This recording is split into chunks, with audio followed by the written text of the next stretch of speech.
salah satu politisi yang dekat dengan kekuasaan ikut bermain. Ada pertarungan di kejaksaan dalam rangka untuk Adiaksa 1. Tidak semua belum tentu mau Pak jadi jaksa dan Kapolri Pak dalam keadaan sekarang.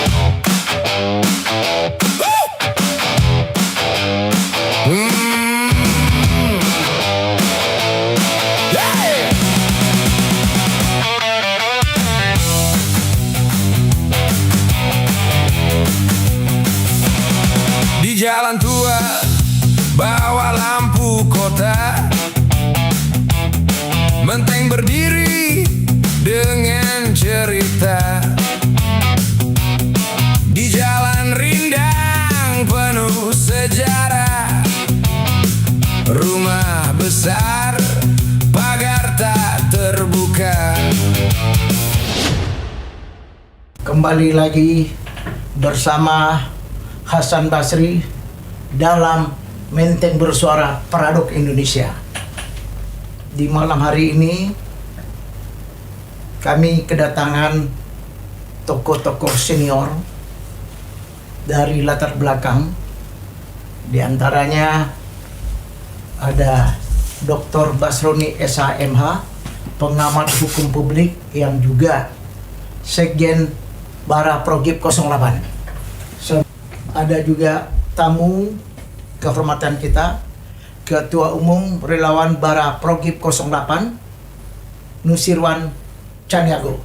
Alhamdulillah, malam ini adalah malam pertemuan kita yang akan membahas isu-isu kekinian yang menjadi perhatian publik di Republik ini, yaitu kalau kita istilahkan dua lembaga penegak hukum yang sekarang ini saling bertanding mempersoalkan beberapa kasus korupsi di tubuh Kejaksaan Agung yang melibatkan seorang petinggi dari Kejaksaan Agung, yaitu Jampitsus Bapak Febri Adriansah. Sekarang itu mencuat ke permukaan. Tentu semua media meliput semua hal-hal yang terjadi kepada temuan-temuan penyidik Mabes Polri, dalam hal ini adalah Polda Metro, yang menjadi penglihatan banyak orang. Ada apa dua lembaga penegak hukum ini, yaitu kemarin itu kita menyaksikan musibah besar yang terjadi di kepolisian dalam kasus yang hampir mirip-mirip, yaitu seperti kasus Sambo, kasus Teddy Minahasa yang menyita perhatian publik di negeri ini. Sekarang ini datang lagi kasus dari petinggi kejaksaan, yaitu Jampitsus yang diduga terlibat di dalam korupsi besar, karena temuan-temuan yang didapati oleh penyidik Polri mengindikasikan bahwasannya telah terjadi satu perbuatan yang tercela yang dilakukan oleh para petinggi-petinggi kejaksaan.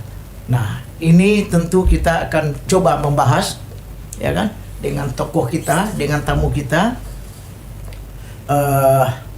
Pak Basroni terlebih dahulu ya. Seperti apa Bapak melihat hal yang terjadi sekarang ini, yang sekarang mencuat di publik, yang menimbulkan satu kekhawatiran, satu kegaduhan bahwa negara ini ternyata lagi sakit parah dalam penegakan hukum, karena semua lembaga-lembaga penegak hukum yang besar ternyata bermain dan terlibat di dalam perbuatan tercela ini dalam konteks korupsi.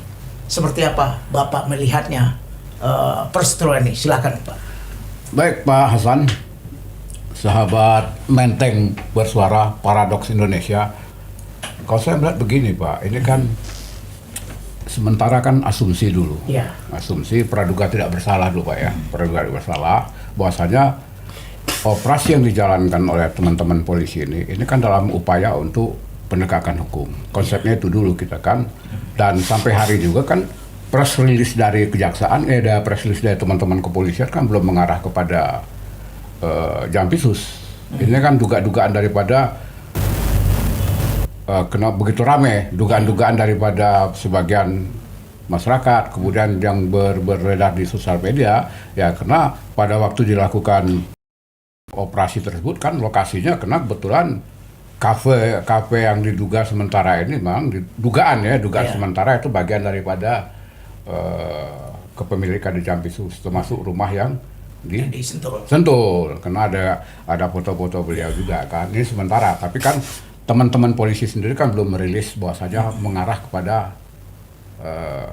Jampisus dalam konteks hasil penggeledahan ini. Mungkin nanti kita tunggu lah Pak ya, bagaimana dari teman-teman polisi.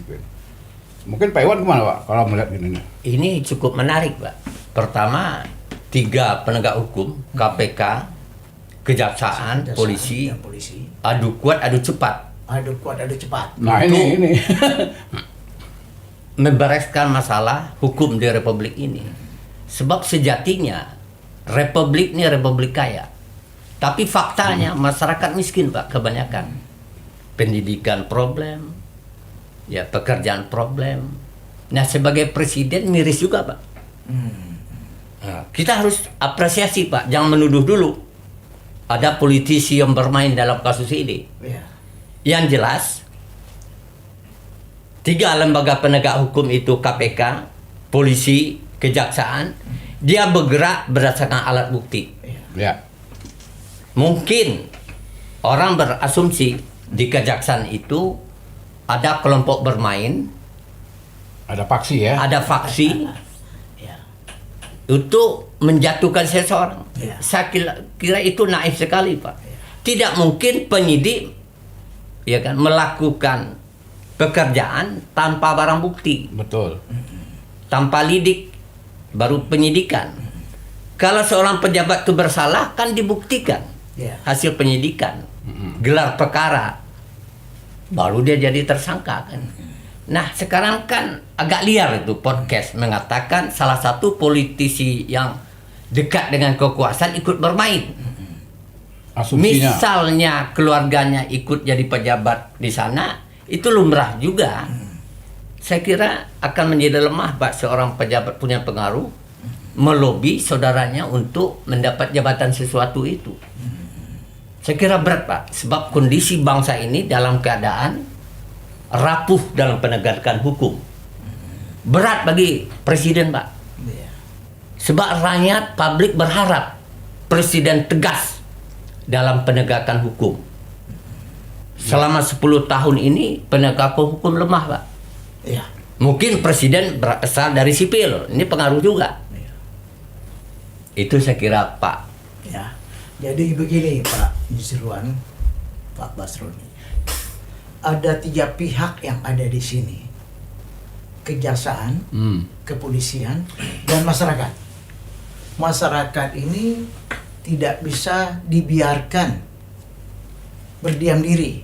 Mereka akan bertanya pertanyaan besar, ada apa ini? Pengamat di negeri pun bertanya, karena masyarakat sudah tahu budaya dari Republik ini. Seperti apa korupsi, mega korupsi di negeri ini yang ditangani oleh kedua lembaga ini plus KPK. Nah, 2 lembaga ini saling bertanding merebutkan kasus-kasus besar. Mungkinkah itu terjadi ke arah itu? Karena kasus-kasus besar ini tentu mendatangkan sesuatu cuan yang sangat besar juga. Karena kita tahu di negeri ini semuanya bisa dikompromikan selama tahu sama tahu. Bagaimana pandangan Pak Iwan melihat situasi yang seperti ini?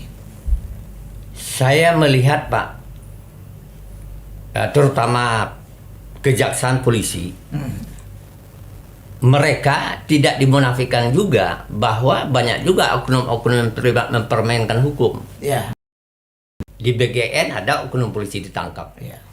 Dulu di Kejaksaan juga ada yang ditangkap. Itu kan oknumnya, Pak. Saya kira di bawah pengawasan presiden, baru presiden kali ini, Pak, Ya. berani tegas dan tepat dan cepat Ya. untuk berani penegakan hukum. Sebab korupsi itu mafia besar, Pak. Ya. Digerakkan oleh kelompok pengusaha, digerakkan oleh oknum politisi, kadang-kadang digerakkan oleh NGO, Pak. Itu masalahnya. Ya. Kita yakinlah, percaya. Tanpa barang bukti, siapapun tidak bisa ditersangkakan. Ini paling penting, Pak. Itu konsep. Nah, konsep. Nah, nanti seandainya ada yang jadi korban, taruhlah Jampitsus, ya buktikan aja. Kenapa diasumsi rumah di Sentul itu ada gambar dia, Ya. ditemukan barang bukti. Nah, sebagai pejabat negara, boleh nggak dia menerima titipan barang orang? Pertanyaan kan begitu, Pak. Ya. Ya, itu kan tidak dibenarkan, menyalahgunakan Tidak wewenang. dibenarkan. Ya, ya. Ini Pak Febri perlu buktikan, benar apa nggak? Bisa dipertanggungjawab nggak emas? Kenapa dalam bentuk emas? Ya kan? Kalau uang sekarang susah, Pak. Ya. Ada masa liwatnya. Kalau emas kan nggak ada masa liwatnya. Ya. Kenapa disembunyikan di tembok? Kan gampang tuh. Berarti kan ada libi. Makin lama makin tinggi. Iya. Berarti ada uang nggak beres. Ya. Kalau di ada di bank tuh ada tempat penitipan barang emas, Pak. Kita punya kunci. Itu saya kira, Pak. Sekarang lepaslah masalah apa, polisi bergerak, kejaksaan bergerak untuk mengungkapkan ini. Polisi kita harapkan juga secara cepat dan tepat untuk press release. Jangan sempat publik bertanya-tanya terlalu lama. Sebab barang bukti udah ada, Pak. 2 alat bukti udah cukup menjadikan orang tersangka. Ya. Sekarang udah kan, rumah dia. Cepat dan tepat. Ya. Oke, Pak Iwan. Tadi sudah kita dengar. Kalau kita review ke belakang, ada kasus-kasus besar di kepolisian yang melibatkan petinggi-petinggi kepolisian, bahkan sudah ditersangka hingga dihukum seumur hidup. Tentu ini menjadi satu persoalan sendiri bagi Siapa yang pihak lembaga kepolisian Sambo. seperti Sambo dan Teddy Minahasa. Nah, ini kan tidak terlepas dari peran kejaksaan juga yang memberikan hukuman, karena lembaga kejaksaan tentu yang menentukan berat atau ringannya hukuman tersebut sesuai dengan fakta hukum yang ada. Nah, persoalan ini apakah tidak menimbulkan sesuatu rasa dendam dari pihak kepolisian terhadap, dalam tanda kutip ya, kepada kejaksaan? Artinya kepolisian dan kejaksaan itu kan 2 lembaga yang mereka itu udah tahu sama tahu bagaimana di negeri ini hukum berjalan, bagaimana terjadinya korupsi dan permainan, mereka sudah tahu sama tahu. Artinya seperti ada kecelakaan dari para petinggi-petinggi penyidik kepolisian atau petinggi-petinggi kepolisian dalam satu kasus, akhirnya dijadikan tersangka seumur hidup. Nah, hal-hal ini tentu pihak kepolisian pun juga tidak akan menerima. Nah, diduga apakah masih ada rasa-rasa pertarungan yang tidak sehat, dendam yang tidak terlepaskan, akhirnya mereka saling menggali dosa-dosa mereka, memantau persoalan-persoalan mereka. Nah, pantauan-pantauan yang seperti ini, kalau kita lihat, tentu yang membongkar kasus kejaksaan ini adalah pihak dari Polri. Ini kan asumsi apa ini nih? asumsi saja. Asumsi host nih. Ya kan? Nah, jadi seperti apa Pak Basroni memandang antara perseteruan? Dulu ada antara cicak dan buaya. Ya. Mungkin kalau diistilahkan sekarang antara buaya dengan buaya. Seperti apa Bapak Dulu memandang? waktu kasus cicak buaya Ya. langsung segera diambil oleh presiden kan Ya. waktu itu Pak SBY. konsep ini bagaimanapun kan mereka kan sama-sama di dalam rumpun eksekutif Iya. ini. Bos besarnya kan tetap presiden nanti. Iya. Ya presiden lah akan mengambil alih nanti. Yang jelas penegakan hukum itu kan tidak melihat bahwasanya oh ini pihak kepolisian. Yang pasti kan berdasarkan data bukti-bukti Pak ya, bukti-bukti yang ada kan. Jadi saya rasa apa yang dilakukan kejaksaan terhadap teman-teman dari kepolisian seperti Sambo kemudian sampai Jadi Manasa. Teddy Minasa itu kan berdasarkan bukti-bukti Ya. yang ada Pak, sehingga putusan upaya dari teman-teman kejaksaan melakukan penuntutan dengan yang setinggi-tingginya itu kan berdasarkan Ya. data di lapangan. Saya pikir begitu Pak, Ya, bukan nggak ada lah atau Nggak ada, ya. kalau itu Bapak asumsikan demikian nanti lama-lama Bukan. ini kayaknya akan terjadi perseteruan terus Pak. Bukan, ini pandangan publik, Pak. Oh, iya. Kita di sini ini Benteng Bersuara ini kan menyerap pemikiran-pemikiran publik. Oh iya, banyak beredar Pak, isu-isu Ini beredar. macam-macam Pak. Kalau Ya? kita lihat di media, semuanya ya kan, dunia maya itu banyak sekali sesuatu hal yang membuat kita merinding. Tapi bukan dalam tanda kutip, wajar namanya publik melihat dalam arti Ini konseptualnya. ada beredar juga kan, ada surat dari Jaksa Agung kan untuk melakukan zoom dengan semua para kejati ya. Ya.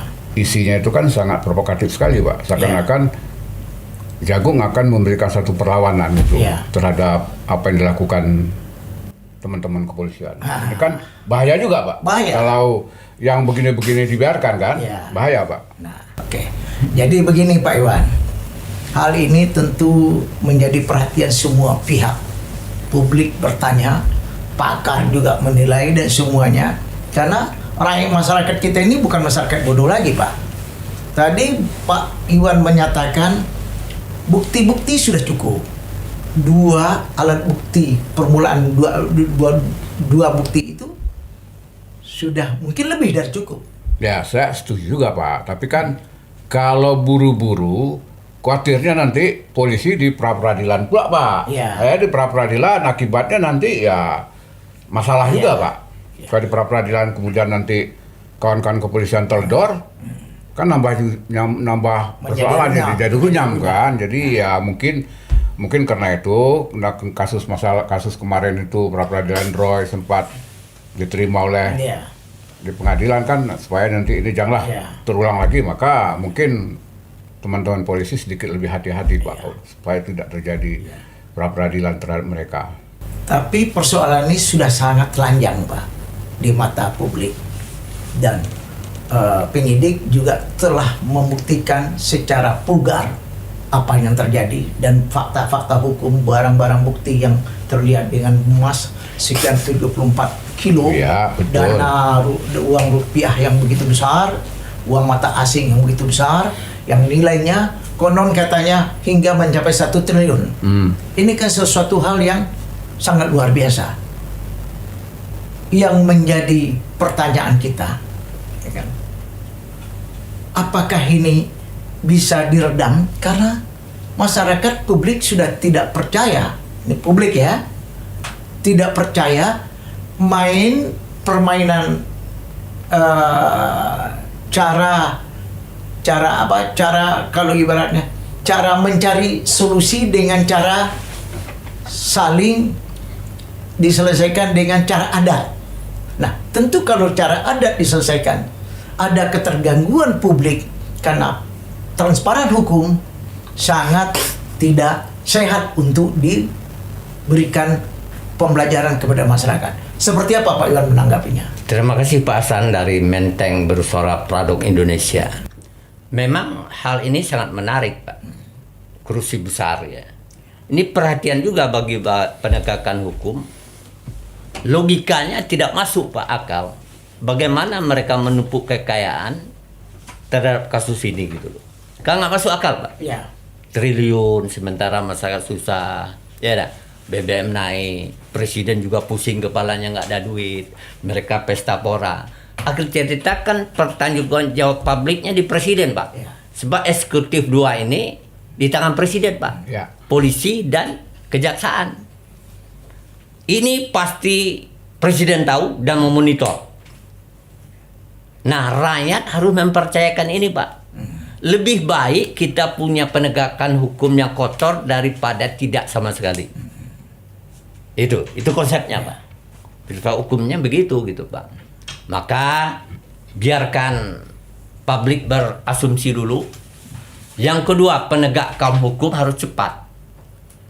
Memberi suatu gambaran bahwa kasus ini tidak dipermainkan dengan kondisi bangsa yang ekonomi rapuh, nasionalis juga rapuh, Pak. Tapi sekarang ini kan sudah menjadi perhatian publik, Pak. Jadi kayaknya ini kasus ini tidak mungkin terhenti begitu saja, Pak. Jadi silakan, mungkin teman-teman kepolisian kan akan buktikan apa yang sudah mereka lakukan itu, Pak. Jadi rasanya karena sudah menyita perhatian publik, nggak mungkin lah akan dibiarkan menggelinding gitu aja, Pak. Ini kan pertaruhan juga bagi Kapolri, jajaran polisi. Ini sudah diketahui oleh publik, sudah diketahui oleh kepala negara. Saya kira mereka bertindak pasti memberi informasi. Ini kasus besar, Pak. Kejaksaan itu. Jampitsus itu tangan pertama kejaksaan untuk memberantas korupsi, Pak. Nah, kalau tangan pertama itu memberantas korupsi kotor, kalau dibiarkan lebih parah lagi, Pak. Mungkin informasi ini dapat, tentu mereka koordinasi, Pak. Ini bagaimana? Kalau di PTS kan tentu lebih parah, Pak. Lebih parah. Sebab begini, Pak, oknum kita itu berjenjang korupsinya, Pak. Banyak, baik oknum polisi, oknum kejaksaan bermain dalam kasus gitu. Nah, menarik juga tadi Pak Iwan sampaikan, proses pemeriksaan Jampitsus ini, Pak, ini kan bukan sesuatu yang mudah juga. Harus ada izin daripada Jaksa Agung. Nah, jadi untuk ke arah itu mungkin harus ada mungkin tindakan yang sedikit agak lebih ekstrim, Pak, ya. Ya kan, supaya teman-teman polisi bisa melihat lebih jauh kasus ini. Ya kan? Ya, Pak Pesoni, yang penting polisi itu bergerak cepat mengamankan barang bukti. Sebab yang disasar itu, jika yang disasar itu orang besar, tentu harus ada izin orang pertama, jagung gitu loh. Tentu nggak gampang juga mendapat surat ini. Itu regulasi, Pak. Secara cepat, polisi mengamankan barang bukti, Pak. Kalau barang bukti sudah diamankan, otomatis desakan publik itu. Jadi begini, Pak Iwan, Pak Basroni. Tentu kasus ini menyita perhatian semua orang. Presiden Prabowo sebagai Panglima tertinggi di Republik ini tentu sangat terganggu atas kasus ini karena kepercayaan masyarakat terhadap pemerintah semakin menurun, sehingga apa yang terjadi di dua lembaga tinggi negara yang sangat vital dalam penegakan hukum ini telah terjadi perbuatan-perbuatan yang setiap saat, yang mungkin setiap hari ada saja masalah. Nah, ketergangguan pemerintah Prabowo, Pak Presiden Prabowo yang kita hormati ini, karena Presiden Prabowo masih dipercaya oleh rakyat Republik ini. Karena apa?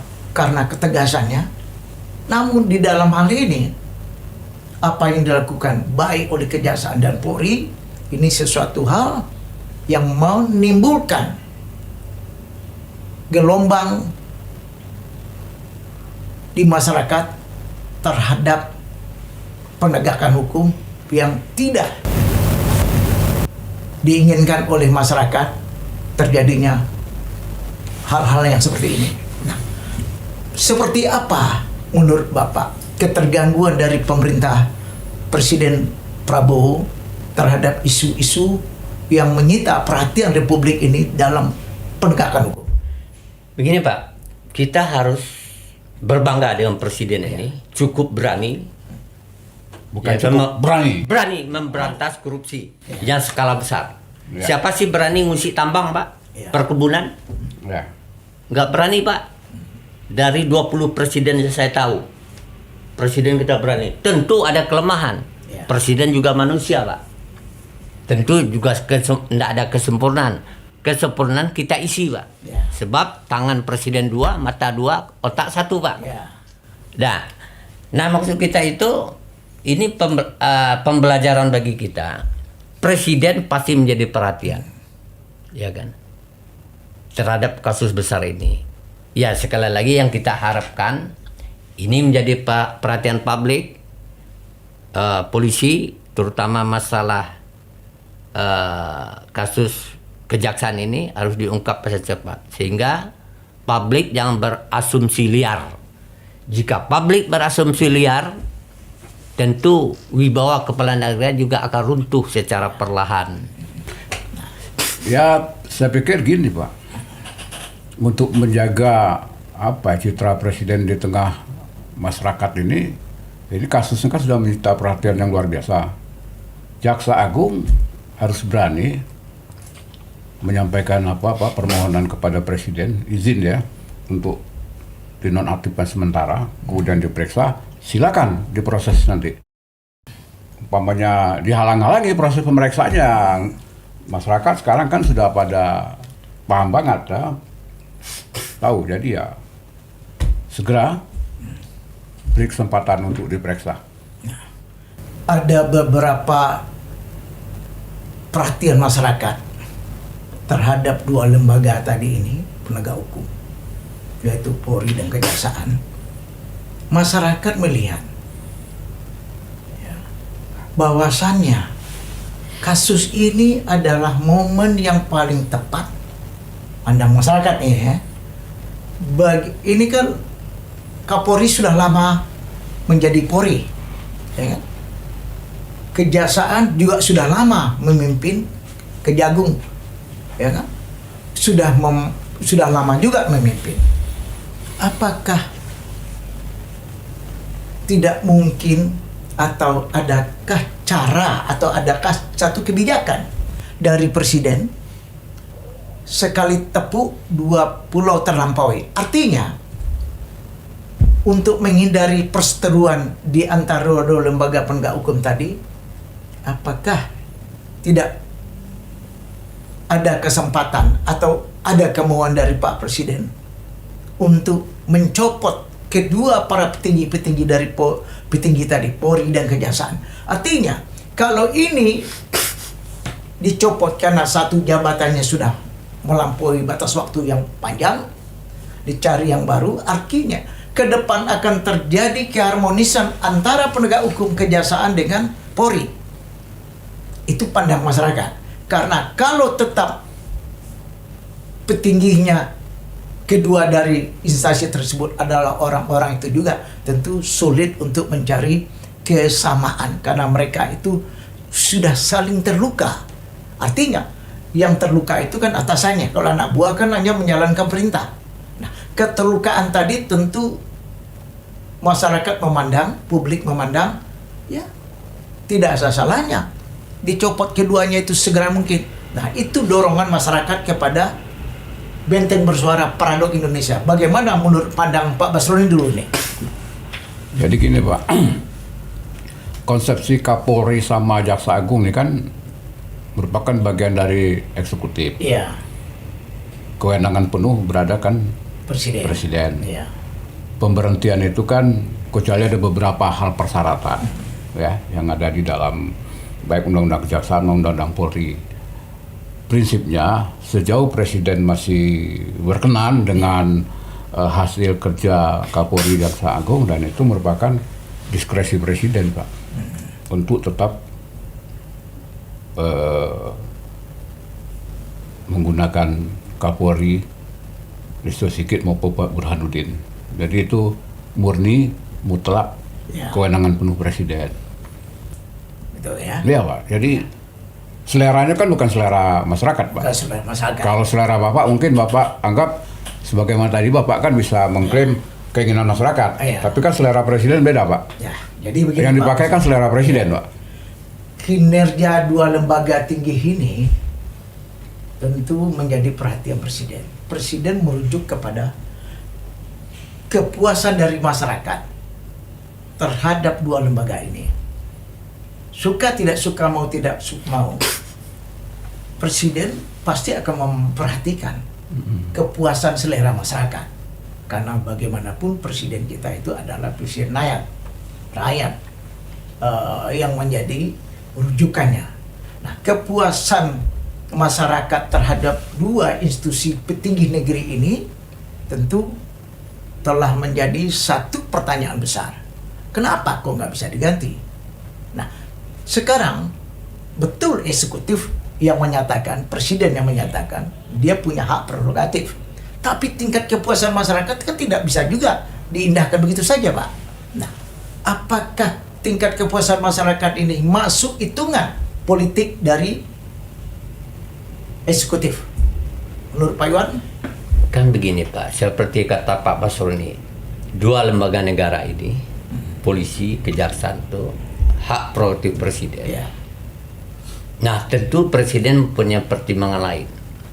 Sebab pimpinan kedua lembaga ini tidak segampang kita bayangkan. Ya. Dia berhadapan dengan raksasa mafia.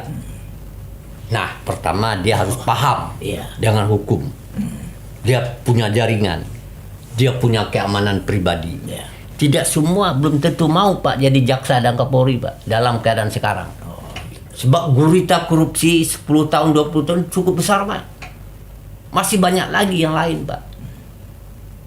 Itu persoalannya Pak. begini, Nah, Pak. mudah-mudahan presiden punya pertimbangan lain. Ya. Pasti presiden memperhatikan kepuasan publik hasil survei mereka. Tentu kita nggak bisa juga memaksa presiden, orang dekat presiden. Mencari pengganti itu sangat susah menurut saya dalam keadaan sekarang. Nanti jangan dicari yang ini menjadi lebih jelek Pak. Nah, kan terbukti apapun urusannya, kejaksaan mampu mengungkap kasus besar walaupun kurang tuntas. Polisi mampu mengungkap kasus besar walaupun kurang tuntas. Mungkin ini dimonitor oleh presiden dengan saksama. Itu yang kita harapkan Pak. Republik yang besar ini, yang kaya ini, itu problemnya Pak. Mafianya terlalu banyak gitu. Tapi benar prestasinya Jaksa Agung Kapolri cukup lumayan ya, bagus ya. Ketika Presiden Kapolri dengan Jaksa Agung bersama-sama melakukan penyitaan terhadap perkebunan Tambang. yang mencapai 4 jutaan tambang segala macam itu kan tidak mudah juga Pak. Dan itu bisa dilakukan. Ya, sekarang kita lihat Pak, gonjang-ganjing hukum yang ada seperti ini. Masyarakat menghadapi satu problem yang sangat serius. Ya, ini satu proses dari satu perjalanan. Korupsi itu adalah yang menjadi penghambat dari tumbuhnya ekonomi. Ya, pertumbuhan ekonomi. Tapi kan kondisinya sekarang kan nyuci piring nih Pak sementara. Ya, tapi Pak, Ya kan piring-piring kotor mesti dibersihkan. Iya, Dan harus dibersihkan. ya rupanya banyak banget Pak piring kotor itu yang mesti dibersihkan. kita setuju itu Pak. Artinya sekarang Pak Prabowo ini dalam berupaya mencuci piring. Ya, Kita semuanya adalah di barisan Pak Prabowo Pak. ya. Ya kan? Kita menjaga kepemimpinan Pak Prabowo sampai betul-betul menjadi kepemimpinan yang mandiri, ya kan? Nah, yang menjadi persoalan sekarang ini Pak, ya kan? Akibat dari banyaknya para pejabat yang korup menyimpan uangnya di bunker-bunker rumahnya, gudangnya yang seperti kita saksikan sekarang ini, sehingga uang di masyarakat itu berkurang. Akibatnya apa? Akibatnya daya beli masyarakat kurang, ekonomi jadi lemah karena uang yang digelontorkan oleh Bank Indonesia, Menteri Keuangan, ternyata masuknya larinya ke bunker-bunker para koruptor-koruptor itu. Nah, bayangkan korupsi yang sangat ribuan triliun, mungkin kalau kita hitung pejabat di negeri ini ada 1.000 atau mungkin ada 100.000. Setiap orang punya bunker uang yang luar biasa di rumahnya. Bapak bisa bayangkan berapa uang yang beredar dari perputaran secara menyeluruh. Artinya kemungkinan hanya 50%. Akibat uang yang 50% lagi ada di bunker-bunker koruptor yang tadi dengan jumlah triliunan, tentu ini akan menjadi beban dari republik ini untuk pemulihan ekonomi. Nah, seperti apa Bapak melihat tren yang ada sekarang nih? Bahkan koruptor-koruptor itu tidak mau berinvestasi. Kalau dia berinvestasi, dia takut ketahuan. Wah, dia bangun gedung atau dia bangun usaha, dia tidak lakukan itu, tapi disimpan di tembok-tembok rumahnya. Seperti apa Bapak melihat kerusakan ekonomi yang ada akibat korupsi ini? Dengan ketatnya pengawasan uang di bank, itu tentu bermasalah dengan pergerakan ekonomi. Ya. Apalagi pemerintah sekarang memburu pajak, Pak. Tahu berapa uang kita, uangnya dari mana. Saya kira ini problem besar, Pak.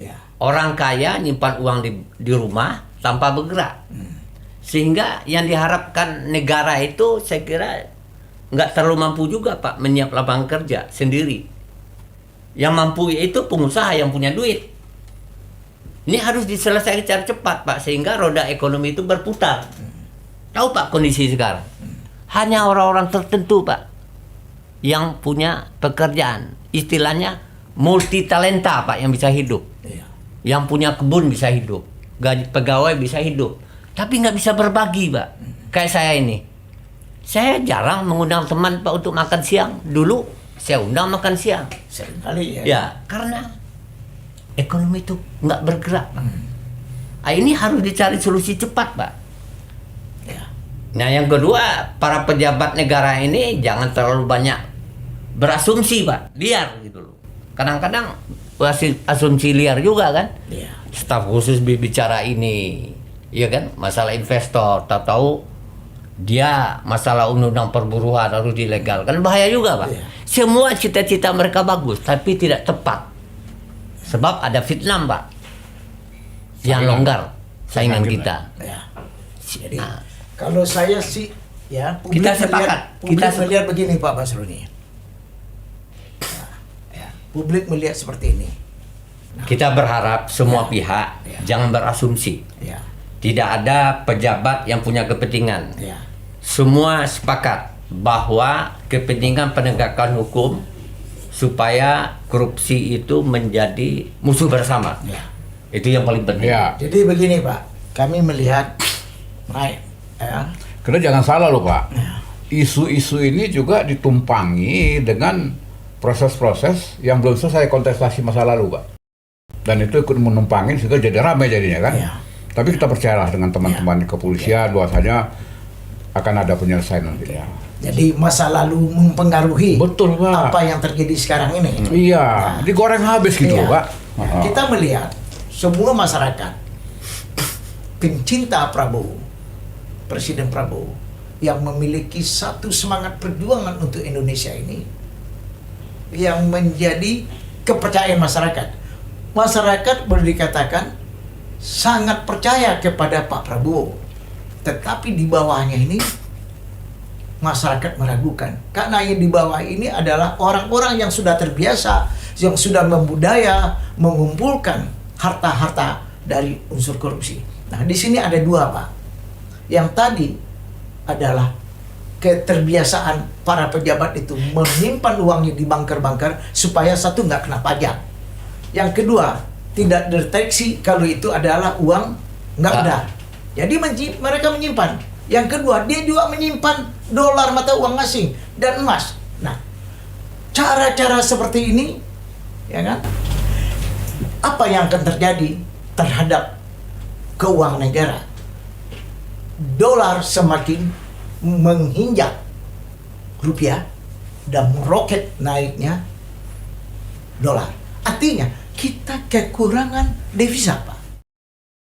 Nah, seperti apa langkah yang harus diambil oleh pemerintah untuk menekan ekonomi tumbuh, utang yang tadinya dolar yang tadinya 18.000 bisa menjadi di bawah 10.000, dan kalau di sita kekayaan-kekayaan para koruptor-koruptor yang punya uang di bunker-bunkernya itu, tentu tidak menutup kemungkinan ekonomi tumbuh, rupiah berkembang, dan dolar semakin turun. Mungkin di bawah 10.000.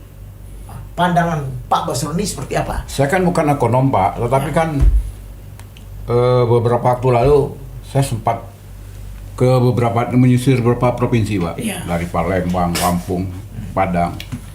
Kita melihat secara langsung kehidupan masyarakat, dan masyarakat tidak mempermasalahkan Pak kehidupan normal-normal. Ini kan persoalannya jadi rame ini kan kena di sosmed. Sisa-sisa masa lalu ini memanfaatkan kondisi ini Pak. Rame mereka kan cuma di ibu kota besar aja Pak. Bapak tahu sekarang di daerah harga sawit bagus, kemudian harga karet bagus Pak. Dan mereka berterima kasih Pak Prabowo. Jadi ya naik dolar, turun dolar, semua ada dolar naik juga ada manfaatnya, Iya. dolar turun juga ada ininya, dia masing-masing ada nilai positif dan negatifnya Pak. Yang pasti kan pertumbuhan sampai hari ini 5 sekian persen kan masih tumbuh dengan cukup baik. Dari target beliau 8 kan, tapi kan pertumbuhan kita masih cukup bagus. Kita sudah sama-sama lama hidup di negeri ini, Pak Iwan. Setiap ada persoalan, pasti ada akibatnya. Ya kan? Tidak akan ada asap kalau tidak ada api. Menurut banyak pandangan kita selama ini dan publik, apakah hal yang terjadi sekarang ini adalah bentuk perseteruan kekuasaan dari satu faksi? Nggak ada itu Pak. Hah? Clear, nggak ada itu. Itu asumsi aja. Kalau dalam penegakan hukum saya kira tidak Pak. Sebab dalam penegakan hukum itu perlu pembuktian Pak. Oke. Masuk penjara nggak penjara orang itu kan di hakim Pak. Iya. Ini Kalau asumsi liar ini. Saya paham maksud Bapak nih. Bapak kan akan mencoba untuk bikin perbandingan nih. Ada nggak masih pengaruh sebelah sono Iya. ke sini? Enggak lah Pak. Presiden Enggak. itu 1000% namanya Prabowo Subianto Pak. Oke. Berhenti apa enggak orang itu yang dieksekutif itu semua kewenangan beliau. Enggak ada kewenangan orang lain Pak. Ternyata hal itu dipresentasikan oleh Pak Basroni dengan satu keyakinan yang luar biasa. Nah, keyakinan luar biasa ini tentu bukan tidak ada alasan. Dia telah menemukan banyak hal-hal yang menyangkut bahwasan tidak ada faksi-faksi. Semuanya di bawah pemerintahan Pak Prabowo. Nah kemarin orang bilang kan ini pertarungan antara sebelah sana dengan sebelah sini. Enggak ada Pak. Itu yang berkembang di Itu masyarakat. ya Tapi betul. itu yang berkembang di masyarakat. Karena ada rangkaian kelanjutan. Iya. Mesti kena yang di sebelah sini masih dipakai. Oke. Itu sebetulnya dipakai enggak itu ya kewenangannya Oke. beliau Pak. Enggak ada urusan itu. Iya. Jadi enggak ada pengaruh-pengaruhan lah. Saya pikir tidak mungkin lah Nggak Pak. mungkin, iya. Jenderal Bintang 4 mantan Danjen Kopassus Pangkostrat Iya. bisa dibegituin enggak lah Pak. Saya sih nggak percaya sih. Ya. Hampir Apalagi- semua orang sependapat dengan Pak Basroni. Nggak ada yang percaya karena Pak Prabowo ini. Beliau bersahabat ya, bersahabat iyalah. Iya. Semua juga dengan Pak SBY kan juga bersahabat kan. Iya. Cuman asumsi orang kena ada kelanjutan ini Pak. Itu. Nah, dan itu pandangan ini masih masyarakat. dipakai. Pandangan Nah, masyarakat seperti itu, aja. Pak. Sehingga orang Pandangan mengatakan, masyarakat ya itu kan patut juga dihargai. betul benar. Tapi fakta hukumnya di dalam kepemerintahan ini Prabowo itu adalah penguasa tunggal. Tidak ada matahari kembar Pak. Tidak ada matahari kembar. Nah, Terima matahari kasih. cuma satu. Ya benar Pak Hasan bahwa kekuasaan presiden itu tidak terbatas. Iya. Bahwa dua lembaga negara penegakan hukum itu tunduk dan tegak lurus pada beliau. Iya. Dia akan berpikir dampaknya Pak. Saya yakin tuntas setuntas-tuntasnya. Asumsi boleh saja Asumsi, Pak. asumsi, Iya, Pak. asumsi boleh Ya, saja. asumsi mereka-mereka itu. Wajar-wajar Ya, aja sih. wajar namanya Karena kan masyarakat. karena proses pemerintahan sekarang kan masih ada kelanjutan dari Dari yang pemerintah kemarin itu. Wajar-wajar aja lah. Jadi secara fakta dari dua tokoh Pak Nirwan dengan Pak Basroni menjelaskan apa yang terjadi di pemerintahan kita sekarang ini, banyak isu yang berseliweran. Isu-isu itu kadang-kadang hoax, ya kan? Hoax. Nah, hoax ini kan semua orang kan bisa melontarkan isu-isu itu. Bukan Tetap- hoax juga Pak, itu kan cuma asumsi Pak. Iya. Asumsi mereka berdasarkan kondisi dan fakta yang ada ya. Oke. Dan juga hoax juga kan, Nggak cuman juga. kadang-kadang asumsinya agak liar Pak ya, Iya. agak liar. Itu aja sebetulnya, agak liar kemana-mana gitu loh. Ya. Seperti apa yang Pak Iwan katakan, ada yang berasumsi, ada pertarungan di kejaksaan dalam rangka untuk Adiaksa 1 ya. Ya. Asumsi itu kan bisa aja Pak Sah berkembang. saja. Sah-sah aja saya pikir. Dan kemudian menyebut salah satu tokoh politik seakan-akan apa, saya pikir Turut tidak bermain. sejauh itulah ya, tidak sejauh itulah. Ya. Dan kita pastilah yang namanya tokoh politik yang berintegritas tidak akan mau mengorbankan institusi negara dan rakyat Republik ini. Dan dia mempertaruhkan diri dia juga Pak. Ya. Iya. Dia berasumsi pasti ada orang yang berpikiran seperti itu Pak. Dengan kondisi yang ada ya. Apalagi kan beliau boleh dikatakan kepercayaan diberikan itu kan luar biasa sekali Pak ya. Sangat luar biasa Pak. Sejauh pandangan saya melihat orang-orang dipercaya presiden. Nah ini Pak, cerita juga jadi kan. Mulai dari Habibie sampai hari ini. Itu beliau full power Pak. Ya. Full power. Tapi banyak membantu presiden Pak. Dengan berbagai persoalan ya. Iya, Beliau tapi bantu. begini Pak, walaupun beliau itu dekat sama presiden, ya kan, apapun terjadi ke lapangan orang berasumsi dia pelakunya. Ya. Itu lumrah aja.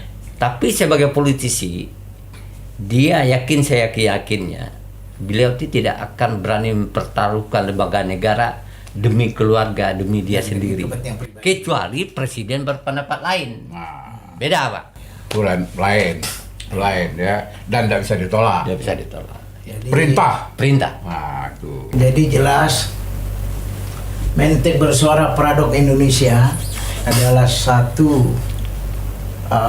media yang memberitakan, membahas, mentuntaskan pemikiran-pemikiran yang liar, asumsi-asumsi yang liar. Hari ini, di malam hari ini, kita telah membahas dengan baik. Kita coba meluruskan aja Pak. Ya, kita membahas dan meluruskan asumsi-asumsi yang berkembang di masyarakat. Menurut versi kita ya meluruskannya ya. Ya, menurut versi kita. Kan sama-sama melihat persoalan ini. Iya, karena versi kita ini kan diserap dari masyarakat. Iya, iya. Yang Bapak katakan tadi ekonomi begini begitu, mungkin sebagian ada yang tidak beruntung. Ya, Tapi betul. ada yang beruntung seperti sawit harga naik, karet harga naik, komoditi, beras, ya kan? Tapi Harga naik, di- harga bagus. ya Kita kan? kan masyarakat kita kan 60-70% kan di pedesaan Pak. Di pedesaan. Nggak ada petani. persoalan Pak. Nah, Mereka ikan bagus. ya kan? iya. Nah, Yang- hal-hal seperti ini kan menjadi satu I- Yang rame itu rasa kan syukur kita. Kalau Pak Presiden, yang rame itu di podcast Pak, dibahas terus kan? nah, Pak Presiden kita ini adalah mendapat dukungan dari seluruh masyarakat. Dia Dan itu fakta. betul Hasil fakta. pilpres. Nah, fakta. Jadi fakta inilah yang harus kita ungkap ke masyarakat, bahwasannya apa yang lagi dikerjakan oleh kabinet Astagita Merah Putih Tetap jadi sorotan publik Pak. Ah. Akan banyak tumpangan-tumpangan persoalan. Iya. Pasti itu. ya, tetapi Menjelang 2029 itu Iya. akan rame terus Pak. tapi kita dengan akal sehat, dengan pikiran yang sehat juga, dengan mendukung pemerintahan Pak Prabowo ini dengan benar, tentu kita berharap negara ini ke depan aman, tertib, kuat, dan mempunyai kedaulatan yang tinggi terhadap rakyatnya. Dan saya yakin ke depan, Menteri Bersuara yakin ke depan, Amerika itu menjadi negara berdaulat memakan waktu ratusan tahun. Cina menjadi negara besar memakan waktu ratusan tahun. Ke depan melalui Presiden Pak Prabowo Subianto, salah satu tokoh militer, tokoh yang menjadi kekuatan dari negara ini, tentu tidak diragukan perjuangannya. Dan kita berharap semua rakyat bersatu untuk memberikan support dan dukungan kepada Presiden Prabowo Subianto. Terima kasih. Anak muda bicara revolusi,